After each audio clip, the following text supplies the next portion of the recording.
Dreamstime.com.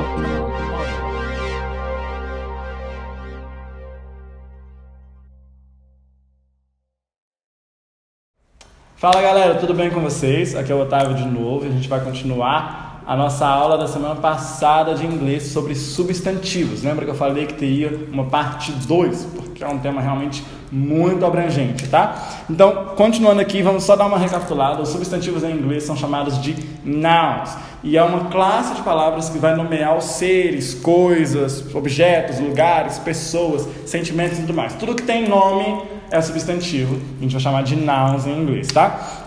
Como a gente viu na semana passada, a gente estudou um pouquinho sobre as classificações dos substantivos compostos, substantivos próprios, substantivos impróprios, blá, blá, tudo aquilo que a gente viu na última aula. Hoje a gente vai dar continuidade no tema, a gente vai começar falando sobre gêneros dos substantivos. Gêneros dos substantivos. Isso daqui é muito importante. Por quê? Em muitos idiomas a gente tem formas de diferenciar gêneros do substantivo. Em português mesmo, a gente tem o a e o o, né? Que vai dizer que eu sou bonito ou ela é bonita e vai estar mentindo, possivelmente, mas isso é uma outra história. O lance do gênero em inglês é que não existe uma diferenciação tão simples assim quanto em português. Colocou um o no final da palavra, você está falando de algo do gênero masculino? Com um A, está falando do gênero feminino. Em inglês é um pouquinho mais difícil e em alguns casos aí nem vai ter tanta diferença assim, mas vamos dar uma olhadinha aqui no nosso material de apoio como que fica essa questão dos gêneros, tá bom? Primeira coisa, os substantivos não têm gênero gramatical. Na gramática isso não se varia. No entanto, alguns substantivos têm tradicionalmente formas diferentes por estarem associados ao gênero biológico da palavra. Em português a gente tem gênero gramatical, o, a, os, as e por aí vai.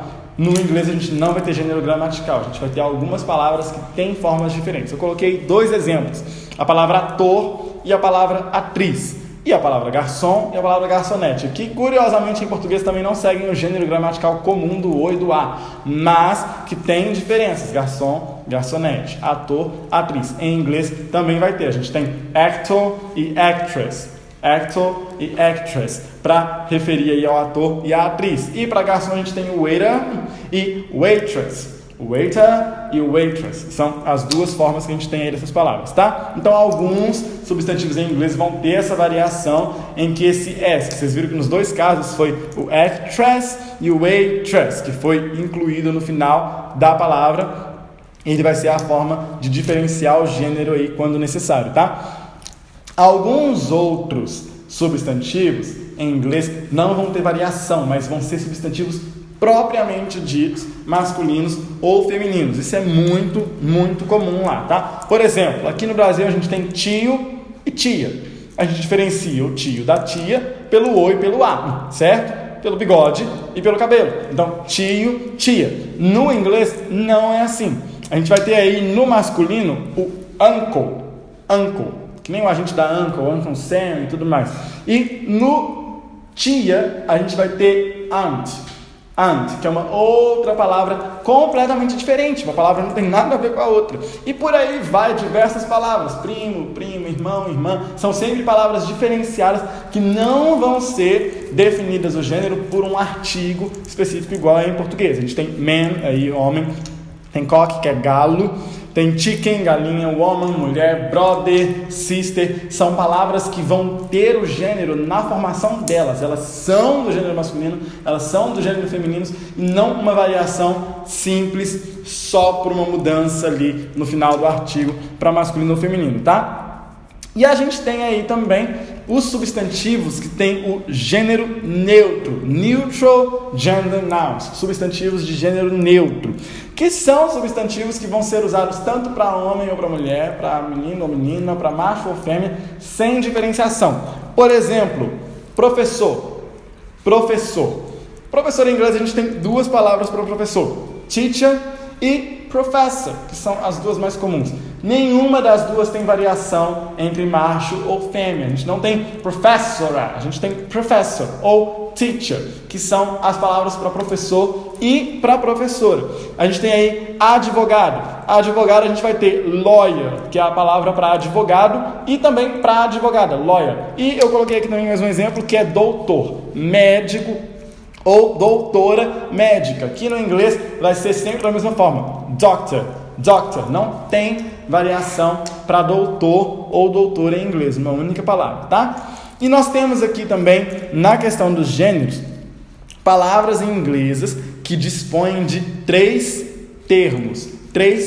Olha só que interessante aqui, ó. A gente tem policial, agente de polícia aqui no nosso exemplo. Police officer é o agente de polícia. Policeman é o policial homem. E policewoman é a policial mulher. Vocês veem que é police, polícia, junto com man, que é de homem, e o woman, que é de mulher. E é uma forma de você falar de policial, assim como também é uma forma de falar police officer, ok? E a gente tem aqui essas três variações, esses três termos, para definir uma única palavra e que dá essa variação de gênero. Não é um artigo definido em si, são palavras distintas para definir os três termos, ok? A gente tem aqui também, ó, no gênero neutro, algumas palavras que são consideradas sem gênero, ok? Algumas não têm gênero. A gente viu lá no gênero neutro palavras que são do gênero específico. A gente viu no gênero neutro palavras que são usadas para os dois gêneros. E a gente tem algumas palavras que simplesmente não têm gênero. Por exemplo, o garfo, a colher, a caneta, o telefone. A gente tem toda essa variação. A caneta é menina, o telefone é menino. E a gente tem isso no português. Em inglês não existe. Não é que não existe variação, é que não tem gênero. Quando eu falo de um carro em inglês, eu não estou falando de gênero, eu só estou falando de um objeto, carro. Ele não é nem menino, nem menina. Quando eu tenho um garfo, eu só estou falando do garfo, fork, colher, spoon. São palavras que não têm gênero definido, diferente do que a gente tem em português, em que por causa do artigo, a palavra diretamente tem um gênero associado, como o ou a, ok? E essas palavras, em geral, elas podem ser substituídas por um pronome. Lembram aí dos pronomes? O pronome it. O pronome it é que vai substituir essas palavras. Por quê? Porque não é nem ele nem ela. Então o it vai substituir a palavra quando necessário substituir o substantivo pelo pronome, tá bom? Continuando aqui então, ó, a gente vai passar para um outro tópico, além dos gêneros que a gente tem hoje, que é plural dos substantivos.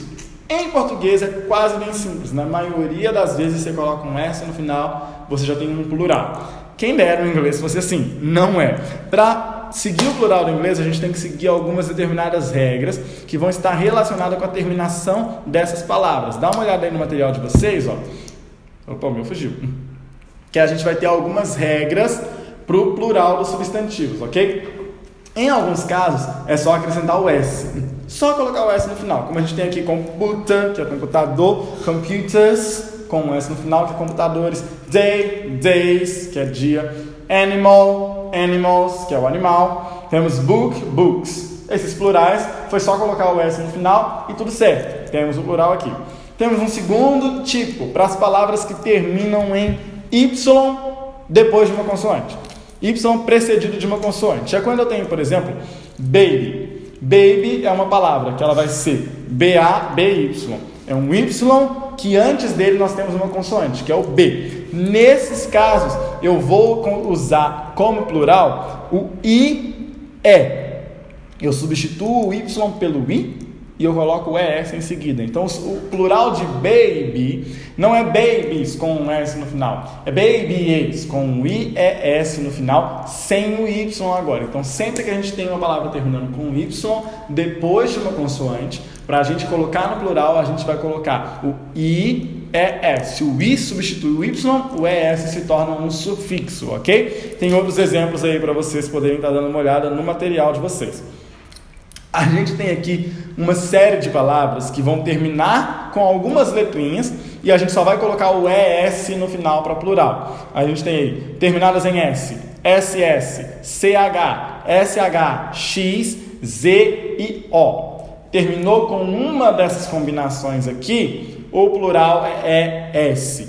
acrescentando como sufixo. Por exemplo, aqui, hero, de herói, H-E-R-O. Essa palavra está terminando em O. Para a gente falar de hero no plural, não é só colocar o S no final. Eu vou colocar E-S no final, a palavra inteira mais o E-S, e eu tenho heróis. Tenho isso no final, tá?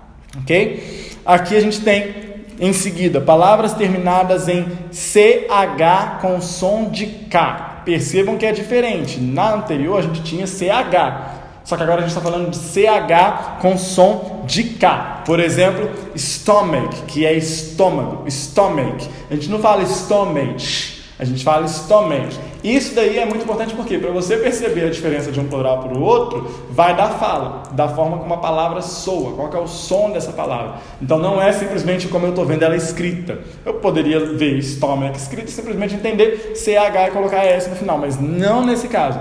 Nesse caso, ela tem um som de K, e é o som quem vai mandar em como eu vou fazer o plural. No caso de stomach, o plural é só acrescentar o S. É um plural mais fácil, só que ao mesmo tempo é mais difícil, porque eu preciso saber qual que é o som da palavra. E para ser bem sincero, o Google Tradutor ajuda muito nessa hora, porque você pode colocar ele para falar a palavra para você entender como que você vai fazer para colocar ela no plural, ok?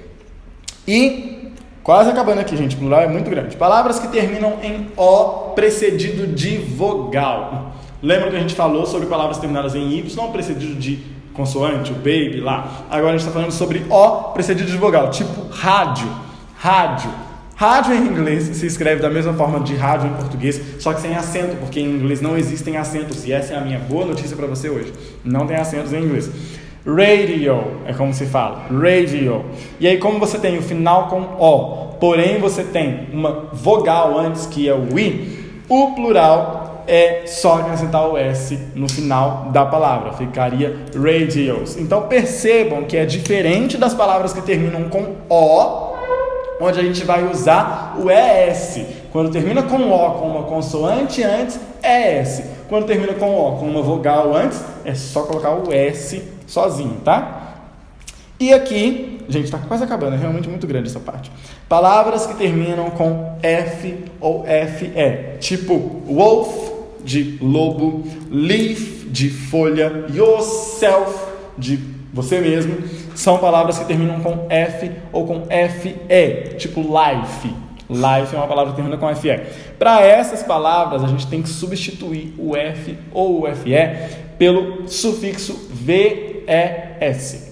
VES, vez. Então, o plural de wolf não é wolves com S no final, é wolves.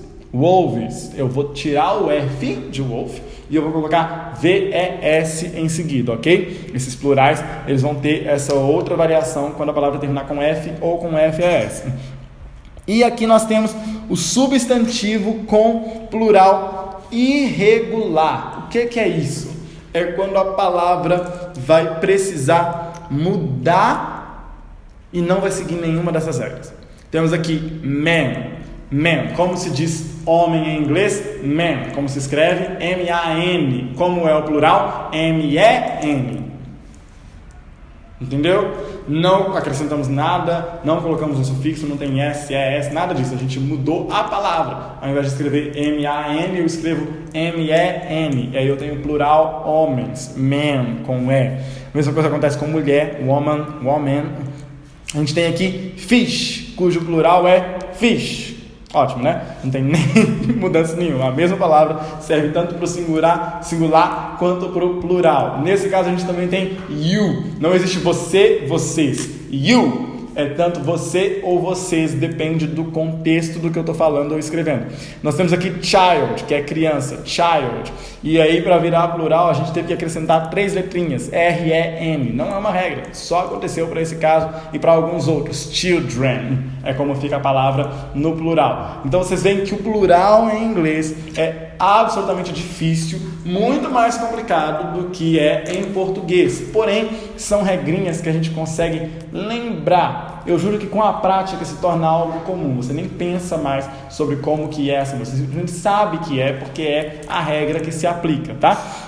mas é bem diferente aí do português. Então, tanto gêneros quanto plural, a gente tem uma grande diferença e diversas formas de se entender gênero ou plural de substantivos em inglês, ok? Para praticar, eu estou deixando aí um grande exercício para vocês. Esse é um pouquinho maior porque realmente é muito mais tema, muito mais coisa. Então, façam com carinho, com muita atenção.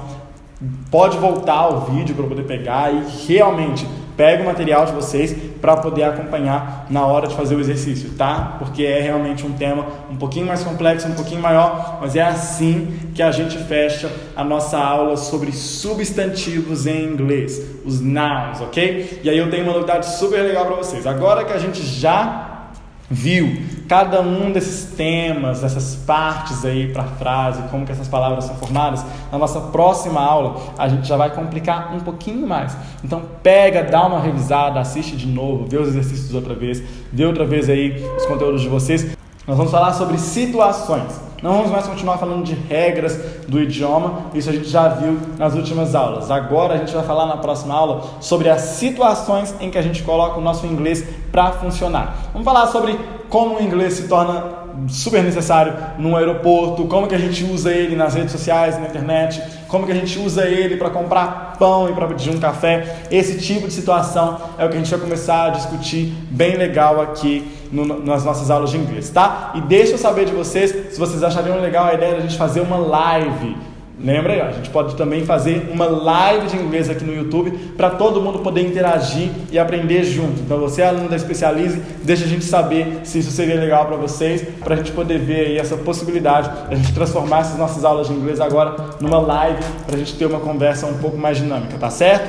Façam os exercícios direitinho, estudem bastante, continuem se cuidando. Beijão e até semana que vem.